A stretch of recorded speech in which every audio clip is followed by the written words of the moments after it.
अबे ओ security guard, gate कौन खोलेगा? तेरा बाप खोलेगा। गेट खोला कर। और ये ध्यान कहाँ है तेरा? तुझे इतना नहीं दिख रहा कि मैं यहाँ आ गई हूँ? सॉरी मैडम, वो मैं पढ़ रहा था इसलिए ध्यान नहीं दिया। अभी खोल देता हूँ गेट। तो ये बता, तुझे यहाँ पैसे किस बात के दिए जाते हैं? मैडम, ड्यूटी करने की। तो तू ड्यूटी के टाइम पर यहाँ पर पढ़ाई क्यों कर रहा है? पढ़ाई अपने घर जाकर किया करना। मैडम, मैं अपनी ड्यूटी तो पूरी कर रहा हूँ ना, फिर पढ़ने में दिक्कत क्या है? और वैसे भी तुम सिक्योरिटी गार्ड कब से पढ़ने लिखने लग गए? वो मैं यूपीएससी की तैयारी कर रहा हूँ ना, तो जैसे मुझे टाइम मिलता है मैं पढ़ने लग जाता हूँ। क्या तू यूपीएससी की तैयारी कर रहा है? एक सेकंड, तू राहुल राणा का भाई है ना? हाँ, मैं राहुल राणा का भैया हूँ। पर आप कैसे जानते हो मेरे भैया को? अरे तेरे भाई को ना मैं बहुत अच्छे से जानती हूँ, स्कूल टाइम से जानती हूँ उसको मैं। तुम्हारे पापा स्कूल के बाहर सब्जी का ठेला लगाते थे ना? सेम स्कूल में तेरा भाई और मैं, हम दोनों साथ पढ़ते थे। वो पढ़ने में बहुत होशियार था, इसीलिए मैं उसको पसंद भी करती थी। मैं तो उससे शादी भी करना चाहती थी, लेकिन प्रॉब्लम ये थी कि वो स्कूल के बाद अपने पापा के साथ स्कूल के बाहर सब्जी का ठेला लगाता था, और उसकी वजह से पूरे स्कूल में मेरी बेइज्जती होती थी। सब मजाक उड़ाते थे मेरा, बोलते थे कि वो देखो, वो जा रही सब्जी वाले की गर्लफ्रेंड। मैंने तो उसको साफ साफ मना भी किया था कि अपने पापा को बोले वो स्कूल के बाहर सब्जी का ठेला ना लगाएं, और वो खुद भी वहाँ उनके साथ सब्जी ना बेचे, बस अपनी पढ़ाई पर ध्यान दे। पर वो इतना गवार था ना, उसने सुनी नहीं मेरी बात। और जब वो मेरी बात नहीं माना तो मैंने उसके साथ रिलेशनशिप खत्म कर दी, उसको छोड़ दिया। अरे भला कब तक स्कूल में मैं सबके सामने अपनी बेइज्जती कराती रहती? और कमाल की बात तो देखो, वो जहाँ पहले था आज भी वही है। मैं आज पढ़ लिख कर इतनी अच्छी कंपनी में इतनी अच्छी पोस्ट पर हूँ, और वो आज भी सब्जी बेचता है, मेहनत मजदूरी करता फिरता है। पर वो कहते हैं ना कि तुम गरीबों को चाहे कितना भी समझा लो, पर तुम लोगों की बुद्धि में कुछ घुसता ही नहीं है। और अभी मैं गई थी उसके पास सब्जी लेने कुछ दिन पहले, तब मैंने तेरे बारे में बात की थी उससे। मैं समझा रही थी उसको कि तू तो पढ़ लिख कर कुछ बन नहीं पाया, कुछ लाइफ में कर नहीं पाया, लेकिन कम से कम अपने भाई को तो पढ़ा, या अपनी तरह गरीबी बना के रखेगा उसको, उससे भी मेहनत मजदूरी कराएगा। तब पता है उसने मुझे बड़े गुरूर के साथ बोला कि मैं भले ही कुछ नहीं कर पाया, लेकिन अपने भाई को पढ़ा लिखा कर जरूर कुछ बना कर रहूंगा। देखिए मैडम, आप मेरे भैया के बारे में ऐसा नहीं बोल सकती। उन्होंने बहुत मेहनत करी है मुझे पढ़ाने लिखाने में, और आज भी वो बहुत मेहनत कर रहे हैं। उन्होंने पूरे घर की जिम्मेदारी उठाई है, और मुझे बहुत गर्व है अपने भैया के ऊपर। आप मेरे भैया के बारे में ऐसा कुछ मत बोलिए। मुझे तो सोच सोच कर हंसी आती है कि तुम जैसे छोटे लोग इतने बड़े बड़े सपने कैसे देख लेते हो। सिक्योरिटी गार्ड की जॉब कर रहा है ना तू, यही औकात है तेरी, इसी लायक है तू। मैंने तो सोचा था कि तू थोड़ा समझदार होगा, लेकिन तू भी अपने भाई की तरह निहायती बेवकूफी है। एक तो वो पढ़ लिख कर कुछ बन जाता, और अगर नहीं भी बनता ना तो मेरे पापा दहेज में उसको ढेर सारा पैसा दे देते, और उसके साथ साथ आज तेरी भी लाइफ सेट हो जाती। पर उस बेवकूफ ने सुनी नहीं मेरी बात, और आज देखो वो खुद तो मेहनत मजदूरी करता फिरता है, और तुझे भी देखो, तू आते जाते लोगों को सैल्यूट करता है और उनके लिए गेट खोलता है। अबे ओ, तू खुद भी औकात में रह, और जाकर अपने भाई को भी समझा दे कि अपनी औकात में रहकर सपने देखे। वो मजदूर है तो मजदूरी रहेगा, और तू सिक्योरिटी गार्ड है तो सिक्योरिटी गार्ड ही रहेगा। मैडम, मैं बोल रहा हूँ ना, प्लीज आप मेरे भैया के बारे में कुछ मत बोलिए। मैं अपने भैया के बारे में एक शब्द भी नहीं सुन सकता। अरे वो तो पढ़ लिख कर बड़ा अधिकारी बनना चाहते थे, और वो इसके लिए पूरी मेहनत भी कर रहे थे, लेकिन किस्मत ने उनको धोखा दे दिया। पिताजी की तबीयत खराब हो गई और सारी जिम्मेदारी भैया के ऊपर आ गई। पिताजी का इलाज कराना था, उनके इलाज में बहुत पैसे खर्च होते थे, घर का खर्चा चलाना था, और घर में कोई कमाने वाला नहीं बचा था। इसलिए भैया ने सारे घर की जिम्मेदारी अपने कंधों पर ली। वो चाहते तो अपने बारे में सोच सकते थे, अच्छे से अपनी जिंदगी बिताते, बल्कि उन्होंने अपने बारे में न सोचकर अपने परिवार के बारे में सोचा और अपने सपनों का त्याग कर दिया। मुझे गर्व है अपने भैया पर, इसलिए मैं उनके बारे में एक शब्द भी नहीं सुन सकता हूँ। और आपको पता है, मैं अपने भैया के सपने को पूरा करूँगा। एक दिन मैं आईएएस ऑफिसर जरूर बन के दिखाऊंगा। उनका सपना था यूपीएससी क्लियर करके आईएएस ऑफिसर बनने का, लेकिन वो हमारे चक्कर में आके अपना सपना पूरा नहीं कर पाए। लेकिन मैं आईपीएस ऑफिसर बनकर उनका सपना जरूर पूरा करूंगा। इसीलिए मैं दिन रात मेहनत कर रहा हूँ। जैसे ही मुझे वक्त मिलता है मैं पढ़ने लग जाता हूँ। और मैडम, मुझे बहुत खुशी है इस बात की कि आपने भैया को छोड़ दिया।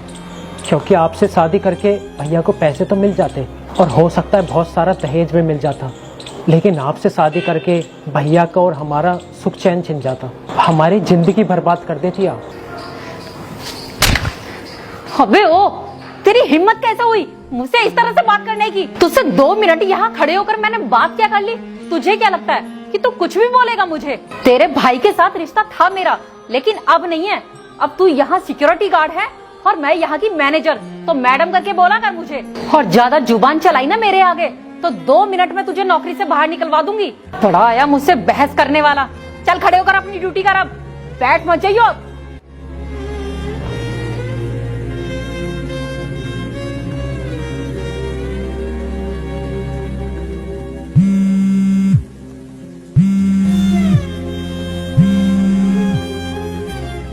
अननोन नंबर से कॉल। हेलो हेलो, हाँ अभिषेक बोल रहे हो तुम? कौन बोल रहा है? हाँ, आपका यूपीएससी का एग्जाम क्लियर हो गया है, आईएएस का एग्जाम। क्या आप सच बोल रहे हैं? कल इंटरव्यू के लिए आ जाना। ठीक है, मैं कल टाइम से इंटरव्यू के लिए आ जाऊंगा। Congratulation. Thank you so much. अरे वाह, मेरा यूपीएससी का एग्जाम क्लियर हो गया। थैंक यू सो मच भगवान। जब ये बात मैं राहुल भैया को बताऊंगा तो वो कितने खुश होंगे, वो तो फूले नहीं समाएंगे। अरे पूरे मोहल्ले में मिठाइयाँ बांटेंगे। कितनी मेहनत करी है मेरे भैया ने मुझे पढ़ाने लिखाने के लिए। सपना मेरा था, लेकिन सबसे ज़्यादा खुशी राहुल भैया को होगी। कितने ताने सुने हैं भैया ने मुझे पढ़ाने लिखाने के लिए। लोग कितना उल्टा सीधा बोलते थे कि तू गरीब है, तू नहीं पढ़ा सकता इसे, लेकिन देखो आज भगवान ने मेरी सुन ली और मेरी यूपीएससी क्लियर करा दी। ऐसा करता हूँ, जल्दी से भैया को खुशखबरी दे देता हूँ कि मेरा यूपीएससी क्लियर हो गया है और कल इंटरव्यू है मेरा।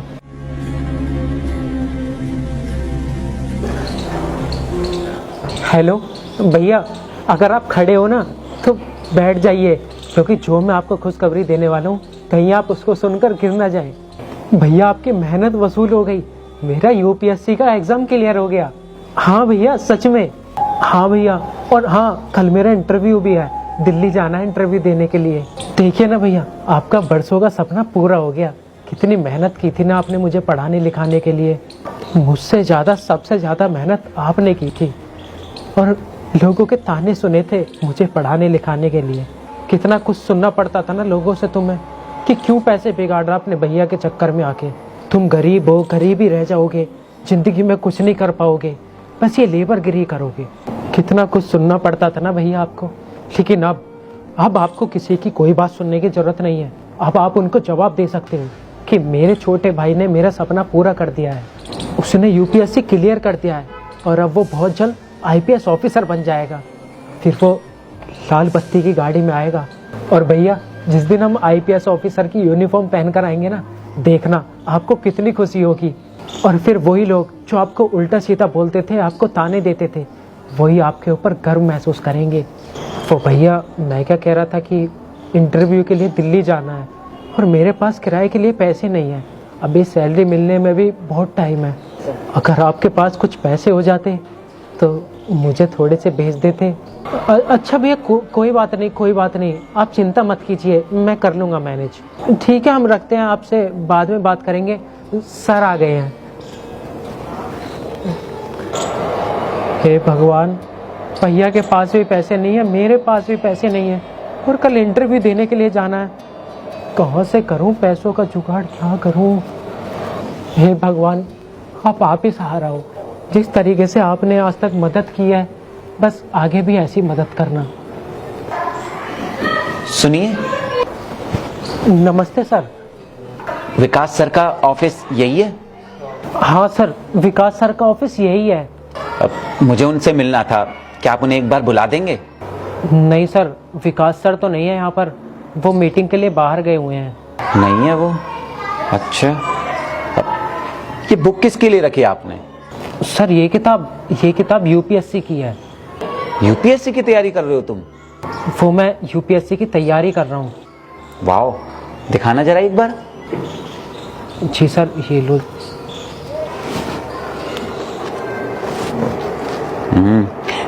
अच्छा सुनो, मुझे ना बहुत जोर से प्यास लगी है, क्या तुम मेरे लिए एक गिलास पानी ले आओगे? हाँ जी सर, आप जब तक बुक देखिए मैं पानी लेकर आता हूँ। Thank you.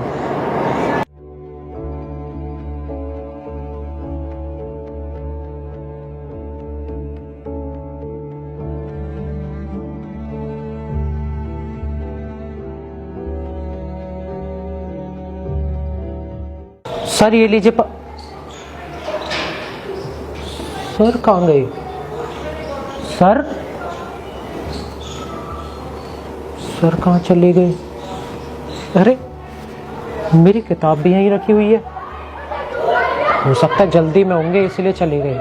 चलो थोड़ा पढ़ लेता हूँ, कल इंटरव्यू भी देकर आना है। अरे इतने सारे पैसे हमारी किताब में कहाँ से आए? वो साहब हमारी किताब लिए थे, इसका मतलब साहब ने हमारी बुक में पैसे रखे थे। पर क्यों रखे थे? दिखाई भी नहीं दे रहे कहीं। समझ गए, सब समझ गए। हे ऊपर वाले, तुमने ही उनको भेजा था ना। सब समझ गए हम, भगवान ने हमारी मदद की है। हमारे पास किराए के पैसे नहीं थे ना, और अगर इन पैसों का इंतजाम नहीं होता तो हम कल इंटरव्यू देने कैसे जाते। बहुत भले इंसान थे, भगवान आपका बहुत बहुत शुक्रिया जो आपने इन फरिश्तों को हमारे पास भेजा। सच में बहुत अच्छी आदत थी साहब की, वरना आज के टाइम पर कौन किसी की मदद करता है।